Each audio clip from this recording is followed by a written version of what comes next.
승리 주신 하나님께 감사라는 제목으로 이 시간 말씀을 나누기를 원합니다. 제가 어렸을 때 부모님께서 이렇게 우리 가족을 데리고 자주 외식을 하였습니다. 어렸을 때 외식을 많이 하다 보니까는 다양한 음식을 접하게 되었는데, 그 중에 한번 외식을 할 때 아버님께서 이렇게 말씀을 하시더라고요. 오늘 좀 특별한 데 갈 것이다라고 이렇게 말씀을 하시더라고요. 특별한 데 갈 것이다라는 기대에 도대체 어떤 음식이 나오는가 되게 기대를 했는데 그냥 서양식을 먹으러 갔습니다. 근데 특별했던 이유가, 그때 서양식을 먹으러 갔는데 그때 코스 요리를 이렇게 먹게 되었던 것이었죠. 코스 요리, 요즘에는 우리가 자주 접하죠. 한식도 요즘엔 코스로 이렇게 나오곤 하는데, 제가 어렸을 때만 하더라도 그 코스 요리 문화는 우리나라에 그렇게 익숙한 문화는 아니었더라고요. 양식을 먹을 때 이렇게 코스 요리로 하는데, 그때 당시는 코스 요리는 저한테 약간 좀 생소하더라고요. 그래서 잔뜩 기대를 하면서 갔죠. 코스 요리 별거 아니더라고요. 그냥 먹을 거를 나눠서 주는 거, 그것밖에 되지가 않더라고요. 처음에 앉으니까는 코스 요리라고 해가지고 빵 한 조각 주고, 이것이 첫 번째 코스가 되더라고요. 두 번째 코스 샐러드 좀 주고, 세 번째 코스 그냥 이렇게 조금씩 음식을 주는 것이 결과적으로는 코스 요리더라고요. 우리나라는 그냥 반찬을 한 번에 쫙 깔기 때문에 먹고 싶은 걸 마음 편하게 먹을 수 있는데, 코스 요리다 보니까는 다음에 나올 것이 무엇인가 좀 기대가 되기는 하는데, 그냥 조금 감칠나게 이렇게 마음 편하게 먹지는 못하더라고요. 특히 전식 중에서 맛있는 것이 나오는데 이것을 마음껏 먹지 못한다는 것이, 그게 너무나도 아쉽더라고요. 딱 먹었는데 정말로 좀 제 입맛에 딱 맞아가지고 더 먹고 싶은데 이것이 소량으로 끝나다 보니까는 좀 아쉬운 표정으로 아버님을 그래서 다시 쳐다봤죠. 혹시 이거 더 먹을 수 있냐고. 아버님께서 이 코스 요리다 보니까는 이제 음식을 서빙하시는 분을 다시 불러가지고, 그다음에 이거 좀 더 달라고 이렇게 추가 주문을 하셨습니다. 근데 그렇게 추가 주문을 하시면서 그냥 아버님께서는 저한테 이렇게 말씀을 해주시더라고요. 이거 전식이니까는 이것으로 그냥 배불리 먹으면 안 된다. 나중엔 주 요리가 나올 때 그것을 맛있게 먹는 것이 더 중요하다라고 이렇게 말씀을 하시더라고요. 물론 어린 나이에 그거 잘 듣지 않죠. 그냥 당장 내 눈앞에 보이는 거, 맛있는 것만 이렇게 현혹돼 가지고 그거 먹느라고 급급히 그냥 먹을 허겁지겁 먹었던 기억이 나는데, 아니나 다를까 결과는 어떻게 되죠?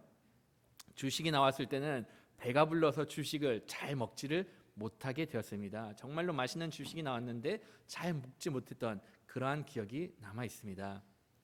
우리가 신앙생활 할 때도 이와 비슷한 부분이 많습니다. 하나님께서는 여러분들을 하나님의 자녀로 불러주셨어요.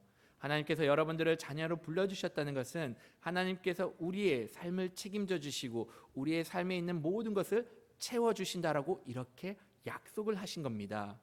하나님께서 우리의 삶을 채워주시는데, 이런 채워주는 과정 가운데서 우리가 그 채워지는 것만을 바라보면서 그 현실에 안주할 경우가 있다는 것이죠.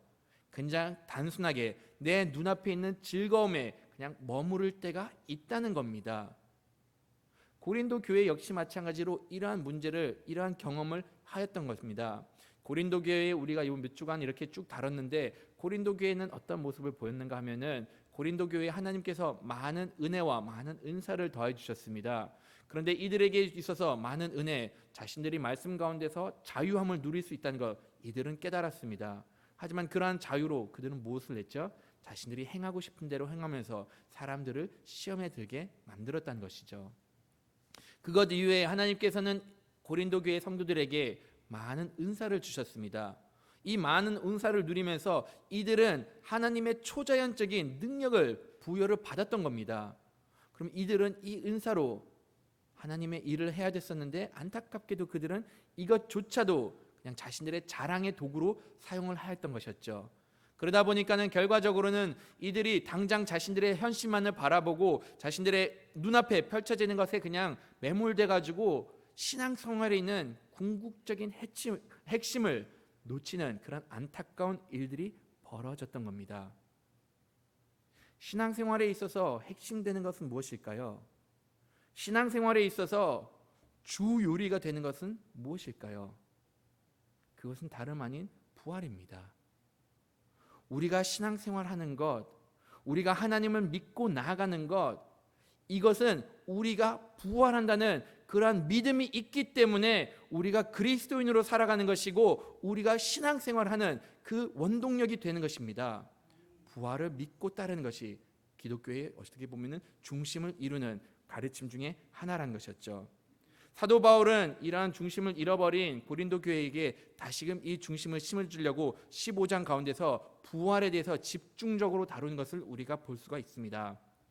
15장은 사도 바울이 고린도 교회에 있어서 마지막으로 가르쳐주는 그러한 교훈인데 이 한 장을, 이 기나긴 한 장을 다 투자해가지고 우리에게 있어서는 부활이 중요함을 알려주고 있었습니다. 이 부활의 중요함을 어떻게 시작했는가 하면은 예수님께서 이 땅에 오셔서 행하시는 일로 먼저 시작을 하면서 부활을 가르쳐 주었던 겁니다. 부활을 하신 것, 우선적으로는 예수님께서 이 땅에 오셔서 우리의 죄를 위해서 십자가에 못 박혀 죽으셨고 그런 다음에 사흘 만에 부활하셨다는 그 사실을 고린도 교회의 성도들에게 다시금 알려주었던 것이었죠. 다 같이 3절하고 4절 말씀 한번 읽어보도록 하겠습니다. 내가 받은 것을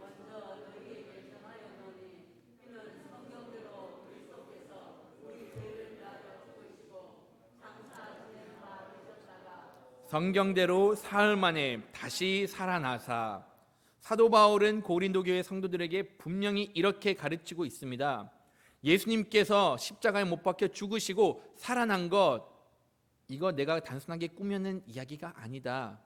이것은 분명히 성경에서 기록이 되어 있는 것이고 이미 예언되어 있던 그러한 사실임을 알려주고 있었던 겁니다. 사도 바울이 여기서 말하는 성경은 지금 우리가 갖고 있는 신구약을 두고 이야기를 하는 것이 아니라 이렇게 구약을 말씀을 두고 이야기를 한 것이죠.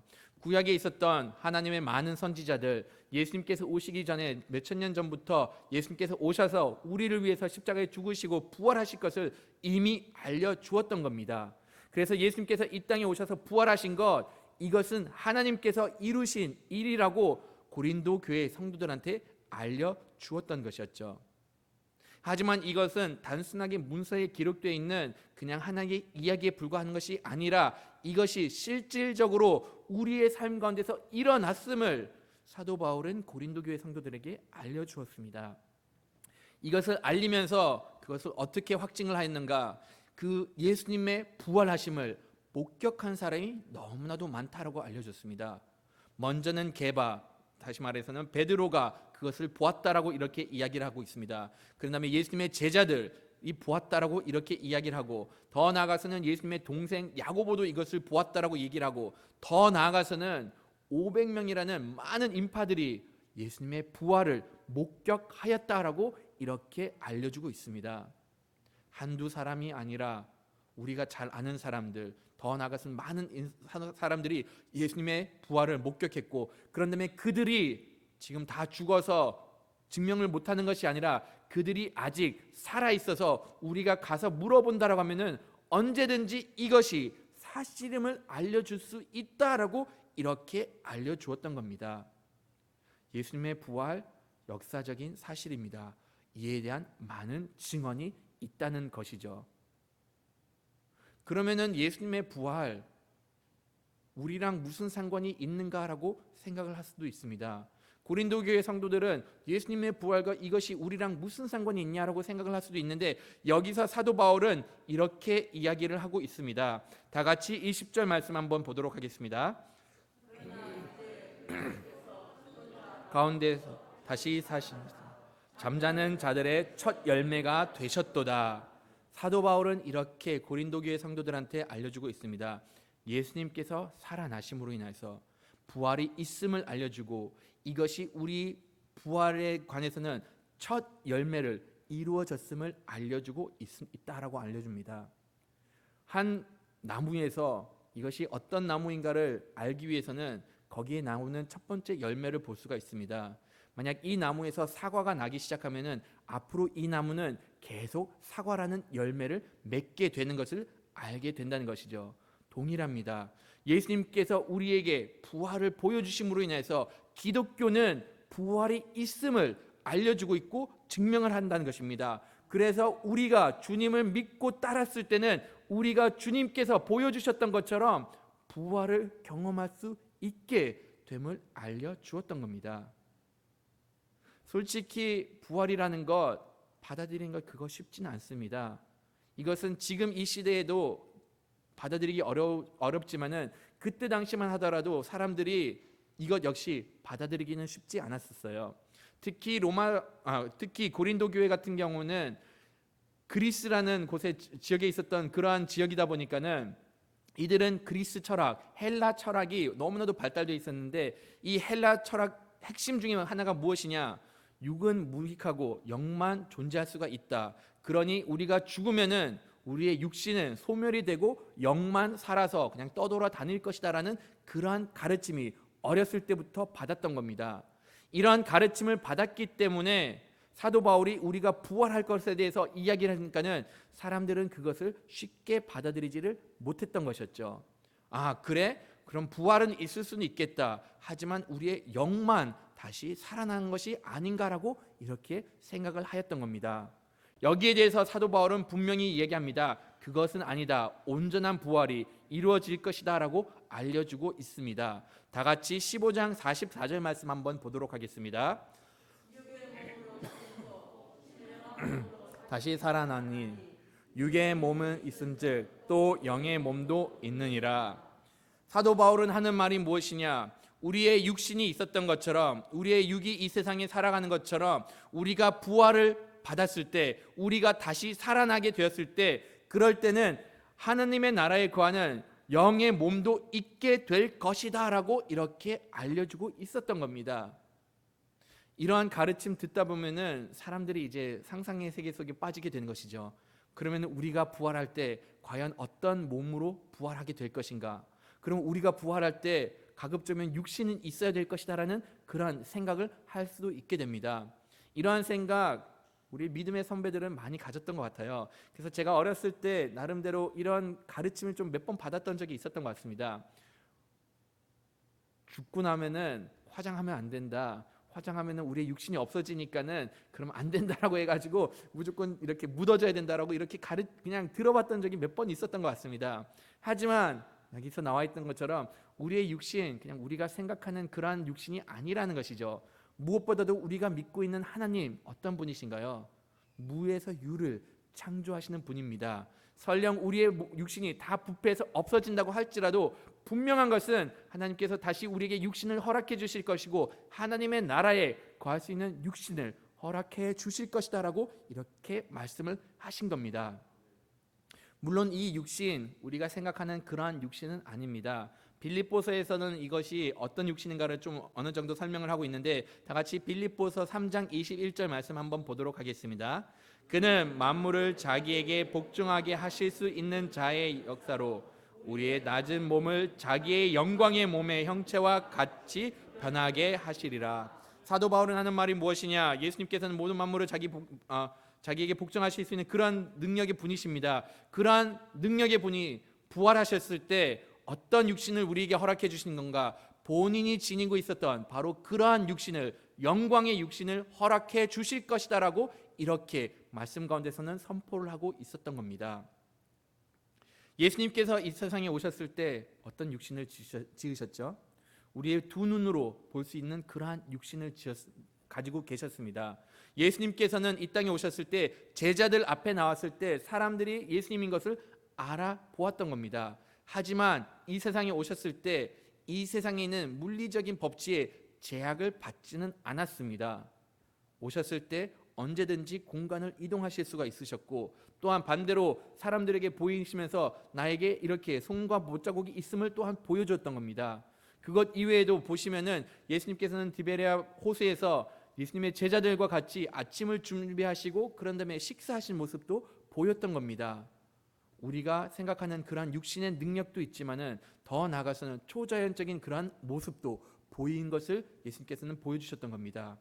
우리가 부활했을 때 바로 이러한 몸을 지니고 부활한 것을 예수님께서는 알려주셨던 겁니다. 이렇게 우리가 부활한다는 것을 가르쳐주면은 이 부활에 대해서 몰랐던 사람들은 이런 가운데 큰 은혜를 누릴 수가 있습니다. 우리가 부활함으로 인해서 이 세상에만 집중한 것이 아니라 더 나아가서는 이것이 우리가 그리스도인으로 삶을 살아가는 동기가 될 수가 있게 된다는 것이죠. 만약 우리에게 있어서 부활이 없으면은 굳이 그리스도인으로 살 필요가 없습니다.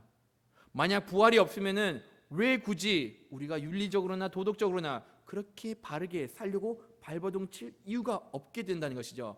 어차피 소멸하는데 그렇게 살 필요가 없다는 것이죠. 하지만 사도 바울이 고린도 교회 성도들에게 있어서 부활이라는 것이 있기 때문에 단순하게 여기서 끝나는 것이 아니라 우리에게는 소망이 있음을 알려주고 이것이 그들에게 있어서는 복음이 되었던 겁니다. 믿지 않는 자들에게는 소망이 됩니다. 그러면은 이 부활을 알고 있는 자들에게는, 사람들에게는 이 부활의 소식이 어떻게 다가올까요? 여러분들은 이미 부활하실 것을 믿습니다. 우리가 이것을 지식적으로 알고 있습니다. 하지만 이것을 다시금 상기시켜야 될 필요가 있어요. 왜냐? 이것을 비록 지식적으로는 알지만은 우리가 생활하는 가운데 이것을 잊어버리고 살 때가 있다는 것이죠. 처음에 말씀드렸던 것처럼 생활하다 보면은 단순하게 우리 눈앞에 펼쳐지는 현실적인 세계 가운데서 매몰되다 보니까는 이 부활의 사실을 우리가 때로는 살아내지를 못한다는 것이죠. 삶에서 이것이 나타내지가 않는다는 겁니다. 우리가 부활을 믿고 부활의 신앙을 갖고 신앙생활을 한다는 것은 어떠한 생활을 하는 것일까? 우리가 신앙생활하는 가운데 감사하는 모습을 보일 수가 있습니다. 더 나아가서는 우리가 이 세상 가운데 살아가는 가운데 흔들리지 않고 신앙생활을 할 수가 있게 된 겁니다. 부활한다는 것은 이 세상에 있는 것들이 언젠가는 소멸된다는 것을 깨닫는 것이고 영원한 생명을 준비하면서 나가는 그러한 모습을 보이게 된다는 것이죠. 하지만 부활을 잊어버리고 사는 사람들은 단순하게 내 눈앞에 보이는 이 육신의 즐거움만을, 이 육신의 풍족함만을 놓고 살아가는 모습을 보이게 된다는 겁니다. 사도 바울은 여기에 대해서 이렇게 말을 하고 있죠. 우리의 육신의 몸은 여기서 끝납니다. 우리의 육신의 몸은 여기서 끝나고 하나님의 나라에 갔을 때는 이 썩지 않는 몸으로 들어가야 된다는 것을 말씀 가운데서는 선포하고 있습니다. 다 같이 15장 50절 말씀 한번 읽어보도록 하겠습니다. 내가 이것을 말하노니 혈과 육은 하나님의 나라를 이어받을 수 없고 또한 썩은 것은 썩지 아니한 것을 유업으로 받지 못하느니라.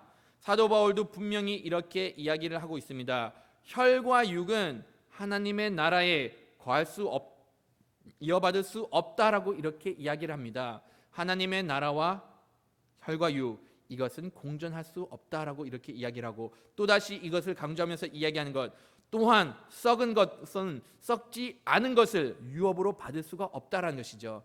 여러분들이 갖고 있는 이 육신, 하나님의 나라를 유업으로 받을 수가 없고 이 육신은 썩어서 없어져야 되고 썩지 않는 육신을 가져야 된다라고 사도 바울은 알려주고 있다는 것이죠. 부활을 믿는 사람은 그러면 어떤 삶을 사는 것인가? 썩지 않는 육신을 위해서 살아가야 한다는 겁니다. 그러면 우리는 당연하게 이 질문을 가질 수가 있어요. 아니, 우리가 어떻게 하면 썩지 않는 육신을 가질 수가 있을까? 어떻게 하면 영원한 육신을 가질 수가 있을까? 이것은 우리가 누릴 수 있는 방법 중에 하나는 무엇이냐? 죽음이라는 과정을 통해서 우리가 누리게 된다는 겁니다. 물론 우리가 죽음에 대해서 이렇게 이야기를 하면은 이것을 기쁘게 받아들이고 맞는 말이다라고 이렇게 쉽게 공감하실 수 있는 분은 아무도 없을 겁니다. 이것을 공감하면 오히려 이것이 이상한 것이죠. 하지만 그리스도인들에게 있어서는 죽음이라는 것은 어떻게 바라보는 걸까? 그만큼 중요하다는 겁니다. 세상 사람들은 죽음 가장 두려워하는 것이 중에 하나입니다. 왜냐? 죽음이 맞이하게 되면은 모든 것이 끝나고 죽은 이후에 어떤 일들이 펼쳐질지를 모르기 때문에 죽음이라는 앞에서는 크나큰 공포를 느끼고 죽음을 달갑게 받아들일 세상 사람은 아무도 없다는 것이죠. 죽음을 세상 사람들이 또한 표현하는 방법 중에 하나가 무엇이죠? 사망이라고 표현을 합니다. 사망해서 망한다, 죽어서 망해버린다라고 이렇게 표현을 하고 있습니다. 하나님을 모르는 사람에게 있어서 죽음은 망함을 뜻하고 있다는 겁니다. 그렇기 때문에 세상 사람들은 가급적이면 죽음과는 최대한 멀리 있기를 원하고 죽음을 받아들이지 않으려고 발버둥을 치고 있는 것이 하나님을 모르는 사람들의 모습이라는 것이죠. 우리나라에서 이런 것을 조금 볼 수가 있는데, 우리나라에서 혹시 그 장터가 어디 있는가 좀 아시나요? 우리나라에서 만약 사람을 묻었을 때 장례식장이 어디 있던지 아니면 사람을 묻는 장소가 어디 있는가 좀 한 번쯤은 생각해 보시면은 이것이 쉽게 깨닫게 됩니다. 우리나라 같은 경우는 사람을 묻는 묘를 보시면은 최대한 외곽으로 빼놓습니다. 가급적이면 멀리 떨어져 있고, 장례식장 역시 마찬가지로 도심 한복판에보다는 어쩔 수 없이 병원에 있으면 그렇지만은 가급적이면 외곽으로 이렇게 빼놓는 것을 볼 수가 있게 되는 것이죠. 그만큼 세상 사람들은 죽음과는 멀어지고 싶다는 그런 마음이 있기 때문에 이렇게 묘부터 시작해가지고 죽음과는 최대한 멀리 둔다는 겁니다. 하지만 거기에 비해서 그리스도인 문화를 지니고 있었던 나라들을 보면은 장사 지내는 것, 묘실을 보면은 다 도심 한복판에 있는 것을 많이 볼 수가 있습니다. 어떻게 보면은 가장 비싼 땅자락지인데 거기다 이렇게 묘를 만들면서 죽음이 우리와 가까이 있음을 알려주고, 그 다음에 이 죽음에 대해서 받아들이는 자세가 다른 거라는 것을 보여주고 있습니다. 믿는 사람에게 있어서 죽음이라는 것은 단지 하나의 과정에 불과합니다. 하나님의 유업을 물려받기 위해서 우리가 꼭 지나는 절차에 불과하다는 것이죠. 그러므로 인해서 우리가 죽음으로 인해서 공포에 뜰 필요가 없고, 오히려 우리가 죽음으로 인해서 하나님의 나라에 거할 수 있는 그 믿음으로 인해서 죽음 가운데서도 기쁨을, 그러니까 평안함을 누릴 수가 있게 된다는 겁니다. 물론 그렇다고 해가지고 누가 죽는다고 해서 박수칠 사람은 아무도 없어요. 왜냐? 내가 죽음으로 인해서 내 사랑하는 사람을 떠나보내기 때문에 그 이별이라는 것은 슬픔은 있습니다. 하지만 믿는 자들에게는 또 무엇이 있죠? 다시 만남을 허락을 해 주신다는 것이죠. 비록 잠시 동안 내 사랑하는 사람과 이별하게 되지만은 내가 하나님을 믿고 부활을 믿으면은 하나님의 때에 맞게 우리가 하나님의 나라에서 다시금 사랑하는 사람과 재회할 수 있는 그러한 일들이 발생하게 된다는 겁니다. 죽음은 절대적으로 우리에게 있어서 슬픔이 되는 것이 아니라 오히려 우리에게 있어서는 하나님의 나라에 지나가는 하나의 관점에 불과하다는 겁니다. 우리가 이러한 죽음에 대해서는 시선은 바뀌어야 되고, 그런 다음에 예수님께서 우리에게 부활을 통해서 또한 알려주었던 것은 죽음이 끝이 아니라는 것을 알려주셨고, 더 나아가서는 우리에게 또한 알려주는 바가 있습니다. 예수님께서 부활하심으로 인하여서 주님을 따르는 백성들에게 알려주신 것은 예수님께서 죽음에 대해서 승리하셨음을 우리에게는 알려주고 있습니다. 세상 사람들은 죽음이란 것, 사망 권세라는 것에 대해서는 절대적인 것으로 여깁니다. 아직까지 어떠한 사람들도 사망 권세를 이긴 것을 경험하지 못했기 때문에 사람들은 생각하는 것, 사망 권세, 사망이라는 것은 절대적으로 피할 수 없는 그런 운명으로 받아들이는데, 예수님께서는 부활하심으로 인하여서 그를 믿고 따르는 사람에게 알려주신 것이 내가 사망의 권세를 이겼다라고 선포하신 겁니다.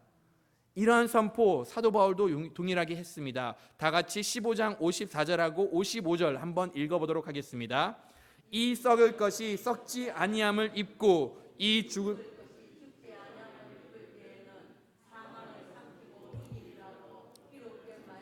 이루어지리라. 사망아 너의 승리가 어디에 있느냐? 사망아 내가 쏘는 것이 어디에 있느냐?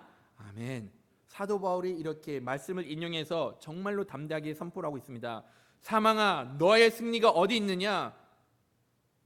그냥 달리 표현하면은 사망아 네가 이길 줄 아냐? 라고 이렇게 이야기를 합니다. 사망아 내가 쏘는 것이 어디 있냐? 지금 사망이 죽음이라는 것이 우리의 삶을 짓누르고 우리를 그렇게 힘들게 하고 있는데, 지금 너가 쏘는 그 독침이 어디 있느냐? 너가 우리를 힘들게 하는 것, 우리의 양심으로 인해서 힘들게 하고 하나님의 율법으로 인해서 너가 우리를 정죄하고 있는데, 예수님께서 오심으로 인하여서 우리가 승리를 누리게 되었고, 예수님으로 인하여서 우리가 죄의 용서함을 받았기 때문에 더 이상 너는 사망의 권세는 우리를 짓누르지 못한다라고 이렇게 선포를 하고 있었던 겁니다. 더 이상 내가 사망의 종노릇을 할 필요가 없고 더 이상 우리가 이로 인해서 고통받을 필요가 없게 되었음을 이렇게 담대하게 선포를 한 겁니다.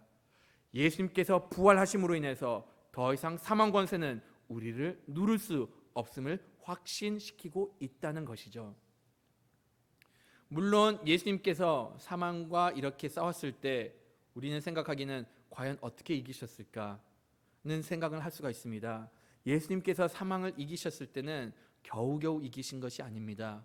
예수님의 능력은 압도적으로 더 탁월하셔가지고 사망이라는 존재 자체를 없애실 수 있는 강력한 생명을 지니고 있는 것을 말씀 가운데서는 또한 알려주고 있습니다. 다 같이 사도행전 2장 24절 말씀을 읽어보도록 하겠습니다. 하나님께서 그를 사망의 고통에서 풀어내셨으니 이는 그가 사망에 매여 있을 수 없음이라. 아멘. 베드로가 사람들 앞에서 예수님에 대해서 이렇게 설교를 했는데 그때 하는 말이 무엇이냐? 그때 설교하는 내용이 무엇이냐? 하나님께서 예수님을 사망의 권세로부터 풀어내셨다. 그 이유는 사망의 권세가 예수님을 메어둘 수 없었기 때문에 하나님께서는 예수님을 이렇게 풀어주셨다라고 말씀을 해주고 있습니다. 우리가 이 말씀을 딱 읽을 때는 우선적으로 이게 예수님이라고 언급을 하지 않고 대명사로 이렇게 기록이 되어 있다 보니까는 그를 사망의 고통에서 풀어 살리셨으니라고 이렇게 읽으면은 당연하게 우리가 이것을 예수님이다라고 이렇게 생각을 하는데 이 후반 부분을 보시면은 다시금 이 말씀을 생각을 하게 됩니다. 그가 사망에 매여 있을 수 없느니라라고 이렇게 이야기를 하고 있습니다. 예수님께서 지니고 있으신 생명력이 너무나도 강력하기 때문에 사망조차 예수님을 사망으로 끌어들일 수 없음을 알려주고 있습니다. 만약 우리가 이 사실을 알면은 사망 가운데 고통받는 자가 과연 누가 될까요? 예수님일까? 아니면 오히려 사망일까라는 생각을 할 수가 있게 됩니다. 예수님이 지니고 있으신 생명력 너무나도 강하기 때문에 사망조차도 그를 얽매일 수가 없고 이것을 하나님께서 아셨기 때문에 하나님께서는 예수님을 사망으로부터 놓아주셨다라고 이렇게 선포를 하고 계십니다. 만일 하나님께서 예수님을 놓아주지 않으셨다면 이것은 그냥 제가 상상을 해보는 것인데 예수님께서 사망을 완전히 소멸시키지 않으셨을까라는 생각을 할 수가 있게 됩니다. 예수님께서 지니고 있으신 생명력이 그만큼 강하시고 예수님께서 그만큼 능력으로 사망을 이기셨음을 우리에게 선사하고 있습니다. 우리가 예수님께서 이렇게 사망을 이기심으로 인해서 우리 역시 마찬가지로 더 이상 사망으로부터 억눌림을 받을 필요가 없고 우리 역시 마찬가지로 예수님과 함께 승리의 잔을 마실 수가 있게 되었습니다. 우리가 이런 궁극적인 승리를 누리다 보면은 이 세상에 살아가는 가운데 더 이상 사소한 것들로 인해서 마음 아파할 필요가 없습니다. 때로는 삶 가운데서 어려움이 있습니다. 그런 것들로 인해서 우리가 마음의 상처를 받을 수가 있지만은 그럼에도 불구하고 이러한 가운데 궁극적인 승리를 무엇보다도 죽음으로부터 우리가 더 이상 굴복할 필요가 없으니까는 이런 사소한 것들로 인해서 더 이상 우리가 마음을 할 필요가 없다는 것이죠. 마치 우리가 재방송된 그러한 운동 경기를 보는 것과 같습니다. 축구 시합을 본다고 할지라도 만약 누가 이긴 것을 알고 재방송을 본다고 하면은 얼마나 마음 편하게 볼 수가 있는 것인가요? 우리의 삶도 이와 동일하다는 겁니다. 이미 승리를 허락해 주신 가운데 우리는 이러한 가운데 마음 편한 모습으로 하루하루를 살아갈 수가 있게 된다는 것이죠. 우리가 부활의 사실을 믿고 하루하루를 살아간다고 하면은 이러한 가운데 우리의 모습은 우리의 삶에서는 이러한 일들이 벌어져야 됩니다. 다 같이 15장 58절 말씀 한번 읽어보도록 하겠습니다. 그러므로 내 사랑하는 형제들아 견실하며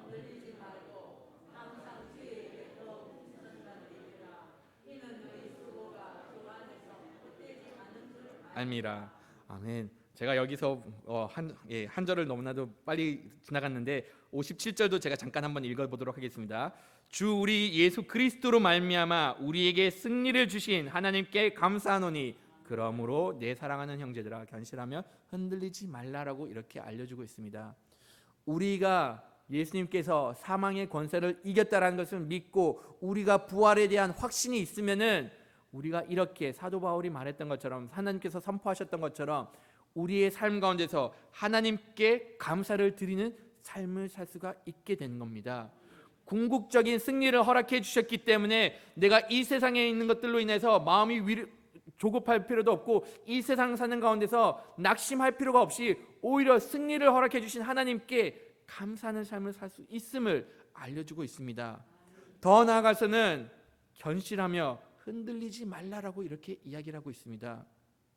하나님께서 우리에게 승리를 허락해 주셨기 때문에 죽음 이후에 영원한 생명을 허락해 주셨기 때문에 우리가 어떠한 상황 가운데서도 흔들릴 필요가 없고 우리가 이러한 믿음 가운데서 벗어날 이유가 없음을 알려주고 있다는 것이죠. 이 말씀으로 인하여서 부활의 확신을 갖고 있음으로 인하여서 초대교회 성도들은 어떤 모습을 보였는가 하면은 자신의 목에 칼이 들어온다고 할지라도 사자굴에 던진다고 할지라도 불에 화형을 당한다고 할지라도 그들의 믿음을 지킬 수가 있었던 겁니다. 지금 이 죽는 가운데 이것은 당장의 고통은 주어진다고 하지만은 나에게는 영원한 생명이 있기 때문에 이러한 가운데 나의 믿음이 흔들리지 않는다라고 굳건한 마음을 갖고 그러한 모든 어려움을 극복할 수가 있게 되었던 겁니다. 지금 우리가 살고 있는 시대, 물론 그 시대랑 하기는 어렵지만은 우리가 살고 있는 시대에 동일한 어려움은 있습니다. 특히 우리 현실적인 문제, 코로나 바이러스와 같은 일들로 인해서 우리가 많은 고통을 받고 있어요. 근데 이 부분에 대해서 한번 깊이 생각을 해봤으면 좋겠습니다. 코로나 바이러스에서 가장 무서운 것이 무엇이죠? 걸렸을 때 우리가 죽을 수 있다는 그 사실이 어떻게 보면 우리에게 있어서는 가장 큰 공포를 심어주는 겁니다.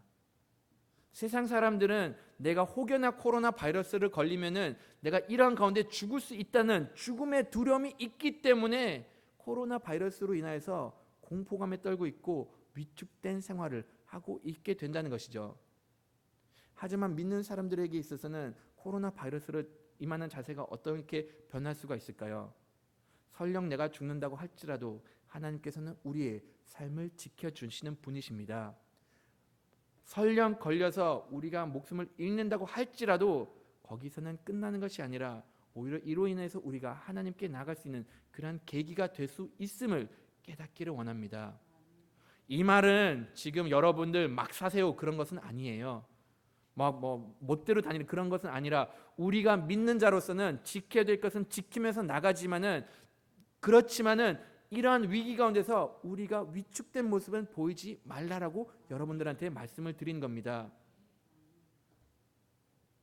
우리에게는 영원한 생명이 있기 때문에 설령 죽는다고 할지라도 우리가 하나님의 나라에 걸 수 있기 때문에 이러한 위기 가운데 담대한 모습을 보일 수가 있다는 겁니다.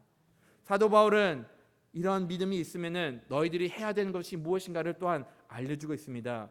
주 안에서 우리가 해야 되는 것은 무엇이냐? 우리가 주님 안에서 수고한 것을 이렇게 요구를 하고 있습니다.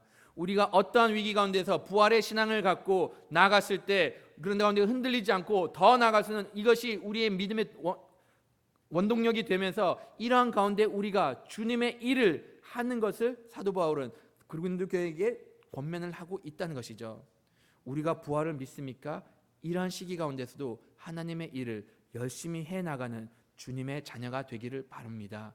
우리가 이렇게 열심을 다해서 주님을 믿고 주님을 섬긴다고 하면은 이러한 가운데서 하나님께서는 우리의 수고를 절대로 외면하지 않으시고 우리의 수고에 대해서 이렇게 보상을 해주시는 것을 알려주고 있고 사도 바울은 이러한 모든 일들이 헛되지 않음을 알려주고 있습니다.